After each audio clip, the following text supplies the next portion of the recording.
I'm Max Brantley with the Arkansas Times. Thursday, November 12th. News today from Arkansas. Federal Judge Timothy Brooks ruled in Fayetteville today that Baxter County had violated the U.S. Constitution by allowing only a Christian nativity scene as a holiday display on the Baxter County Courthouse and Mountain Home. A Unitarian Universalist woman in the American Humanist Association sued because they'd simply wanted to put up a banner that said Happy Solstice. The judge wouldn't let them do it. The judge said that they can either have displays open to all viewpoints or none whatsoever. He's issued an injunction. He said the plaintiffs are entitled to attorney's fees. Unclear yet whether the county will appeal. It will lose more money if it does on what it's already spent, or whether it will find some other artifice around preventing this group from displaying its solstice banner.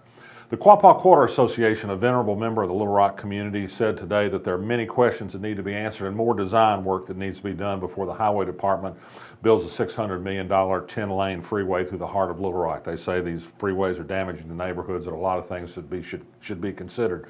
This comes on the heels of our report of a number of ways by which Dallas is looking different ways to handle traffic in the core of its city, including parks, boulevards, ripping up freeways and the like, things that have not been considered here. There's a great cover story in the Arkansas Times this week by Leslie Peacock on this subject.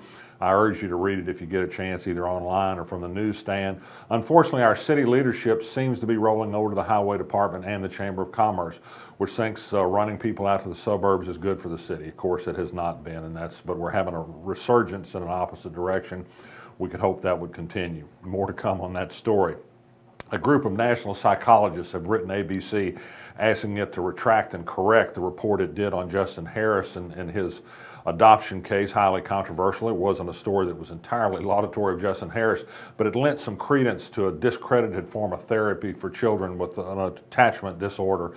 They promoted a point of view that unfortunately Arkansas still promotes in some places. It's an important subject. Again, Benji Hardy has all the details on the Arkansas blog. Guess what? Lottery earnings are up in Arkansas. Profits are up to the highest level in almost 4 years.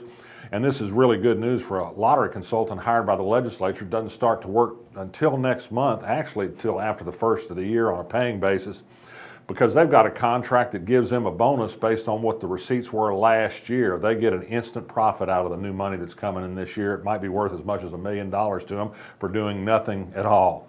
Race, it's an important subject in colleges. Missouri has been in the heart of this issue the last few weeks, but it's spreading elsewhere. Students at the University of Arkansas and UALR today are going to have demonstrations or meetings. I don't want to oversell the nature of the meetings, but it's to show solidarity for students in Missouri. Racial injustice is a fact of life around the country.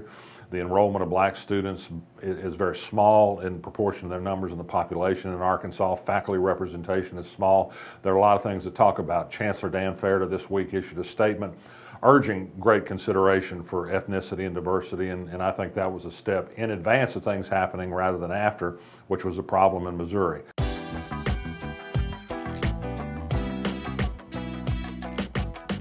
Today's Hukka, Mike Huckabee, in Iowa this weekend, went to a religious conference to speak, and one of the organizers was somebody who's spoken out in favor of the death penalty for homosexuals. Asked about it by reporters, Mike Huckabee said he knew of no such thing. That's because he hadn't read, I presume, any of the dozens of reports about the odious background of the man who put this thing together. In fact, as news reports have shown today, had Huckabee stayed around a few minutes, he would have heard this very same man talking about his belief in the biblical support for killing homosexuals because of their sexual orientation.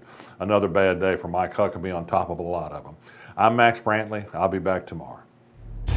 You feel it in your heart, the spirit of Little Rock. We've had that spirit since 1927, helping build our city by producing decades of leaders in the heart of our state.